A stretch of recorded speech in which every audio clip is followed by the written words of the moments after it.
Hi guys, welcome back to another amazing video of my channel.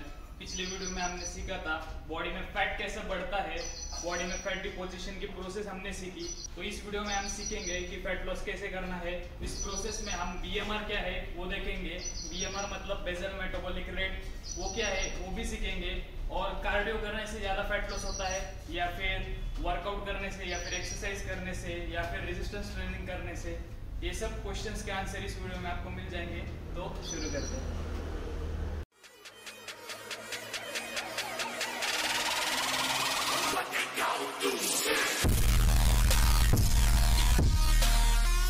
तो सबसे पहले हम सीखेंगे बीएमआर क्या है। बीएमआर का फुल फॉर्म है basal metabolic rate.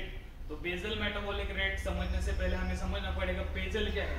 Basal word का मीनिंग है एटमोस्ट रेस्ट, मतलब आपकी बॉडी जब एटमोस्ट रेस्ट पे रहेगी, उसकी एक्टिविटी लेवल कम से कम रहेगी, तो उस स्टेट को बोलते हैं बेसल स्टेट। तो सर्वाइवल के लिए जो इम्पोर्टेंट सिस्टम है उसके बारे में आपको पता होगा।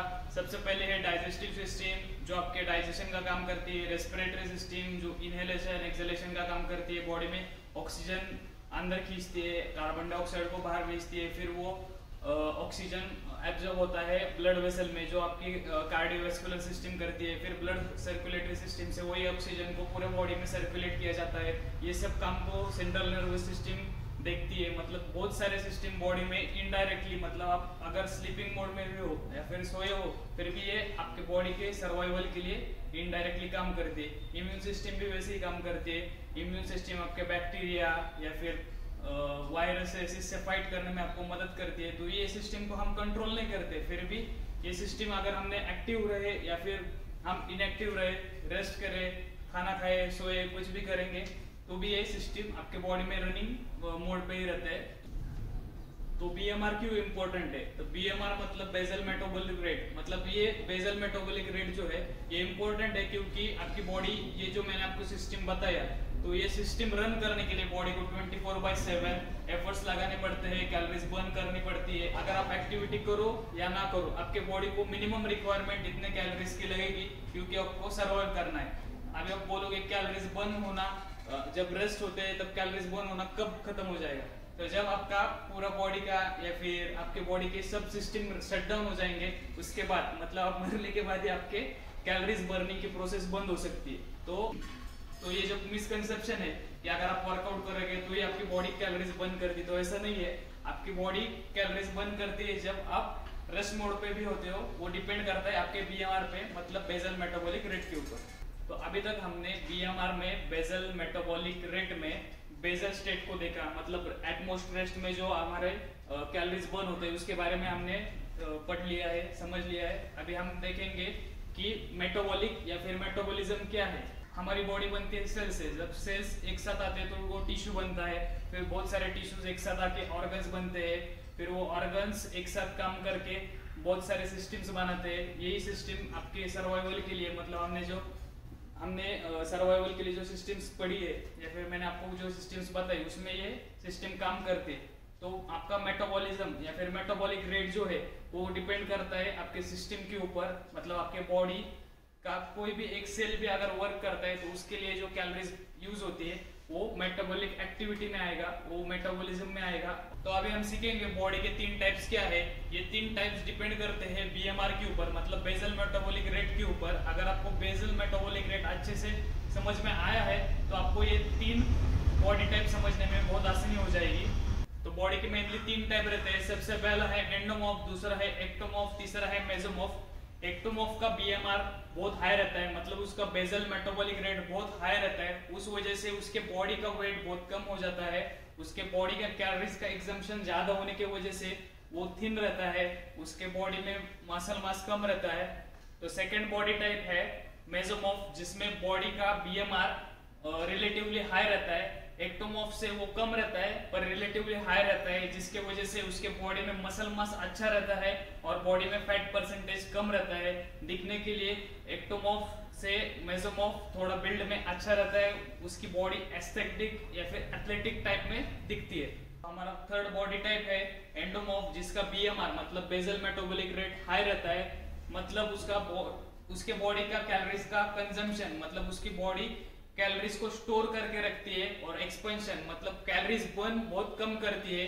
उसका बीएमआर लो होने की वजह से, तो उसके बॉडी में क्या क्या चेंजेस हो गए, तो उसका बॉडी का वेट ज्यादा रहेगा, उसके बॉडी में मसल मास कम रहेगा और फैट परसेंटेज ज्यादा रहेगा, उसका बॉडी ओवरवेट में आ जाएगा।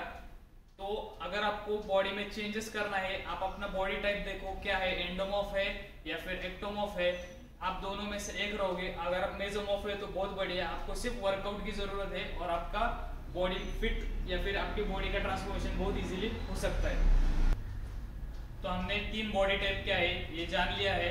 अभी देखेंगे कि बॉडी टाइप को कैसे चेंज कर सकते हैं। हमने देखा कि बॉडी को या फिर बॉडी के टाइप्स को हमने डिवाइड किया है या फिर सेग्रीगेट किया है बीएमआर के ऊपर, मतलब बेसल मेटाबॉलिक रेट के ऊपर। अगर बेसल मेटाबॉलिक रेट कम है तो अलग बॉडी टाइप है, बेसल मेटाबॉलिक रेट हाई है तो अलग बॉडी टाइप है।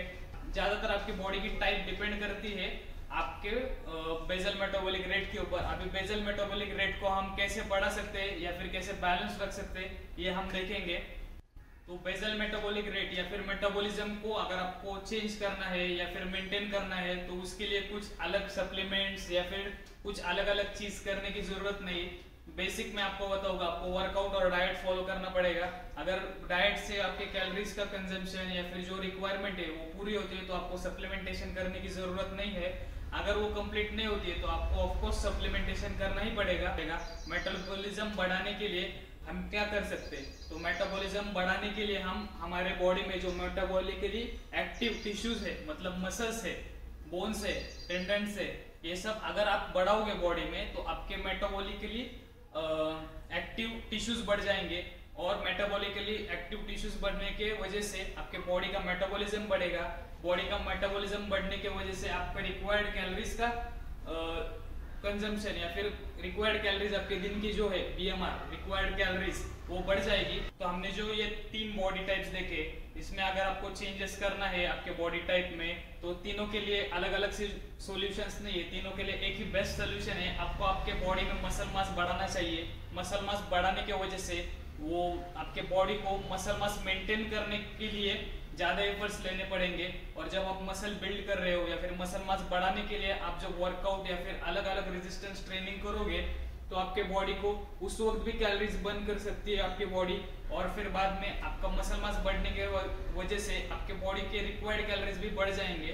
तो अभी हम देखेंगे इंडिविजुअली तीनों बॉडी टाइप में हर एक को क्या क्या फर्क पड़ेगा अगर हमने मसल मास इंक्रीज कर लिया।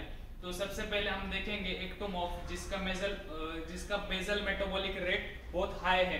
तो अगर आपका मसल मास बढ़ जाएगा तो आपके बॉडी में वेट इंक्रीज हो सकता है, फिर आपके बॉडी में स्ट्रेंथ बढ़ सकती है, फिर उसके बाद आपका बॉडी एथलेटिक या फिर एस्थेटिक लुक में आ सकती है। सेकंड है मेसोमॉर्फ। मेसोमॉर्फ ऑलरेडी अच्छी बॉडी शेप में रहेगा, फिर भी उसके बॉडी में अगर फैट परसेंट ज्यादा है तो एक्सरसाइज करने के वजह से या फिर मसल मास इंक्रीज करने के वजह से उसके बॉडी में और एस्थेटिक लुक आएगा। अगर वो कोई स्पोर्ट्स खेल रहा है तो उसके स्पोर्ट्स में उसको इम्प्रूवमेंट दिखेगी।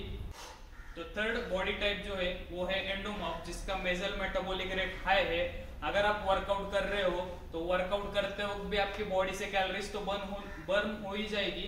उसके बाद आपका जब मसल मास बढ़ेगा तो आपका बीएमआर मतलब बेसल मेटाबॉलिक रेट या फिर रिक्वायर्ड कैलोरीज भी और ज्यादा बढ़ जाएंगी, क्योंकि आपके बॉडी को उतने मसल मास मेंटेन करने के लिए ज्यादा एफर्ट्स लेना पड़ेगा। तो तीनों भी बॉडी टाइप में हमने देखा कि आपको मसल मास इंक्रीज करोगे तो आपके बीएमआर के ऊपर बहुत फर्क पड़ेगा, और बीएमआर के ऊपर फर्क पड़ने की वजह से कैलोरीज का कंजम्पशन बढ़ेगा, और कैलोरीज का कंजम्पशन बढ़ने की वजह से आपकी बॉडी अच्छे से ट्रांसफॉर्म हो जाएगी। तो आपका पूरा बॉडी का ट्रांसफॉर्मेशन मोस्टली डिपेंड करता है बीएमआर के ऊपर, बेसल मेटाबॉलिक रेट के ऊपर। तो अभी हम देखेंगे बॉडी में मसल्स बढ़ाने के लिए हम क्या कर सकते हैं। मसल्स बढ़ाने के लिए हमें करना पड़ेगा वर्कआउट या फिर रेजिस्टेंस ट्रेनिंग। अभी आप पूछोगे कि रेजिस्टेंस ट्रेनिंग क्या है। रेजिस्टेंस ट्रेनिंग मतलब जहाँ पे आपको कोई रेजिस्टेंस रहेगा, मतलब समझ लो अगर आप पुशअप्स कर रहे हो, आपने पुशअप्स कर लिए 10, तो आपका रेजिस्टेंस आपका बॉडी वेट है, तो आपको बॉडी वेट तो आप चेंज नहीं कर पाओगे, तो आपको करना पड़ेगा वेट के साथ एक्सरसाइज जिसमें आप रेजिस्टेंस बढ़ा सकते हो, जिसको बोलते हैं प्रोग्रेसिव ओवरलोड। ये मैं आपको अगले चैप्टर में बताऊंगा। फिर भी अभी के लिए हम इतना ही समझ में लेंगे कि अगर आपको बॉडी को ट्रांसफॉर्म करना है, बॉडी में मसल मास इंक्रीज करना है, तो आपको रेजिस्टेंस ट्रेनिंग करनी पड़ेगी। रेजिस्टेंस ट्रेनिंग के वजह से आपके बॉडी के ऊपर लोड बढ़ेगा, आपके बॉडी के लिए चैलेंज बढ़ेगा, जिससे आपकी बॉडी मसल या फिर स्ट्रेंथ ग्रो करने के लिए उसको एफर्ट्स लगाने पड़ेंगे और उसके वजह से आपके बॉडी में होगी हाइपोट्रोफी। मतलब जब आप वर्कआउट करते हो आपके मसल्स में माइक्रो टेयर हो जाएगा और ये माइक्रो टेयर होने के वजह से मसल में हाइपोट्रोफी होगी।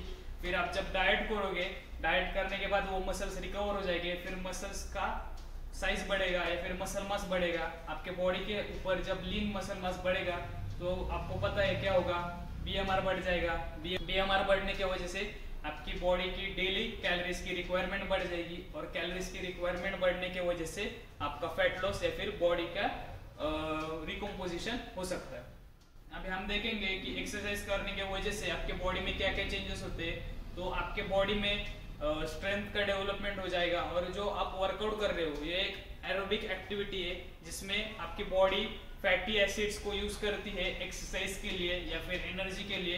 तो इसमें आपका फैट बर्न होने के लिए भी आपको मदद हो जाएगी। फिर उसके बाद आपका मसल मास बढ़ने की वजह से आपका डेली कैलोरीज का रिक्वायरमेंट भी बढ़ जाएगा और आपका मसल मास अच्छा होने की वजह से आपकी बॉडी फिट भी दिखेगी और आइडल बॉडी कंपोजिशन जो है उसमें आपकी बॉडी आ जाएगी। फिर वो सबसे इम्पोर्टेंट टॉपिक आज का है रेजिस्टेंस ट्रेनिंग वर्सेस कार्डियो। अगर आपने पूरा वीडियो यहाँ तक एंड तक देखा है तो आपको पता चलेगा कि मसल मास बिल्ड करने की वजह से अपने बॉडी में बीएमआर कितना अच्छे से डेवलप हो सकता है और बीएमआर बढ़ने की वजह से आपके बॉडी का रिकम्पोजिशन हो सकता है। तो मसल मास बिल्ड करने के लिए आपको रेजिस्टेंस ट्रेनिंग करनी पड़ेगी। अगर आपने रेजिस्टेंस ट्रेनिंग नहीं चूज की है और अगर आप कार्डियो चूज कर रहे हो आपके बॉडी में फैट कम करने के लिए, तो आपको ना तो आपके बॉडी में मसल मास बढ़ेगा, ना तो आपके बॉडी में हाइपोट्रोफी आएगी, ना तो आपके बॉडी को रेजिस्टेंस मिलेगा जिसके वजह से ना आपकी बॉडी की स्ट्रेंथ बढ़ेगी और जो आपको बॉडी का प्रोलॉन्ग जो इफेक्ट है जिसमें आपके बॉडी मसल मास को डेवलप करने के लिए या फिर बिल्ड करने के लिए ज्यादा एफर्ट्स लगाती है वो भी नहीं होगा। तो अगर आप पूरा कैलकुलेट करोगे तो रेजिस्टेंस ट्रेनिंग के वजह से आपके बॉडी में ज्यादा डिफरेंस आएगा रादर देन कार्डियो। तो अभी आपके मन में ऐसा सवाल आया रहेगा तो हम कार्डियो स्किप कर लेंगे और सिर्फ वर्कआउट करेंगे, कार्डियो की एक्सरसाइज पूरे बंद कर देंगे तो हम ज्यादा अच्छे से या फिर ज्यादा जल्दी ट्रांसफॉर्म हो सकते। तो ऐसा कुछ नहीं है। तो आपको कैसे करना पड़ेगा, वर्कआउट के साथ साथ आपको कार्डियो भी करना पड़ेगा। वो क्यों करना पड़ेगा मैं आपको बताऊंगा। कार्डियो मतलब जो एक्सरसाइज कार्डियोवैस्कुलर एंड्योरेंस को बढ़ाते उन एक्सरसाइज को कार्डियो एक्सरसाइज बोलते। तो अगर आप वर्कआउट कर रहे हो तो वर्कआउट आप दो चीजों की वजह से बंद करते हो। सबसे पहला है मसल फेलियर, दूसरा है कार्डियोवैस्कुलर फेलियर। मतलब आप समझ लो बाइसेप्स कर्ल्स एक्सरसाइज कर रहे हो तो बाइसेप कर्ल एक्सरसाइज करते हो तो अगर मसल में पेन हो रहा है और मसल से आपका वेट नहीं उठ रहा है इस वजह से आपने वेट रख दिया तो वो होते हैं मस्कुलर फेलियर। और या फिर अगर आप और 5 रेपिटेशन एक्स्ट्रा कर सकते हो फिर भी आप रुक जाते हो क्योंकि आपको थकान महसूस होती है, आप ब्रीथलेस हो जाते हो तो उसको बोलते हैं कार्डियोवैस्कुलर फेलियर। तो कार्डियोवैस्कुलर फेलियर हो जाएगा तो आपका मसल फेलियर नहीं होगा। मस्कुलर फेलियर अगर नहीं होगा तो हाइपोट्रोफी नहीं होगी, अगर हाइपोट्रोफी नहीं हो रही है तो मसल मास नहीं बढ़ेगा। तो कार्डियो और रेजिस्टेंस ट्रेनिंग ये दोनों आपको एक साथ करनी पड़ेगी, मतलब अल्टरनेट डे करनी पड़ेगी। एक दिन आपको कार्डियो और एक दिन आपको रेजिस्टेंस ट्रेनिंग करनी पड़ेगी। तो कार्डियो एक्सरसाइज की वजह से आपको कार्डियोवैस्कुलर फेलियर नहीं होगा और रेजिस्टेंस ट्रेनिंग करने की वजह से आपके बॉडी में मसल में हाइपोट्रोफी हो जाएगी और हाइपोट्रोफी होने की वजह से मसल मास बढ़ेगा। मसल मास बढ़ने की वजह से फिर से हम वहां पे ही आ रहे, हमारे बॉडी का बीएमआर बढ़ेगा और बीएमआर बढ़ने की वजह से हमारी बॉडी का पूरा रिकम्पोजिशन हो जाएगा। तो यही था हमारा आज का वीडियो जिसमें हमने सीखा बीएमआर यानी बेसल मेटाबॉलिक रेट क्या है, उसे हम कैसे डेवलप कर सकते हैं, एक्सरसाइज क्यों इम्पोर्टेंट है, बॉडी को ट्रांसफॉर्म करने के लिए मसल मास बढ़ाना क्यों जरूरी है, कार्डियोवैस्कुलर फेलियर क्या है, मस्कुलर फेलियर क्या है। तो बहुत सारी चीज़ें हमने इस वीडियो में सीखी है। कल के वीडियो में आपको सिखाऊंगा बॉडी के ट्रांसफॉर्मेशन के लिए या फिर एक्सरसाइज के लिए बेसिक प्रिंसिपल्स क्या है। तब तक के लिए धन्यवाद। Hi friends, welcome to my YouTube channel. Like करा, शेअर करा, फॉरवर्ड करा, रिवर्स करा, गेअर टाका, काही करा।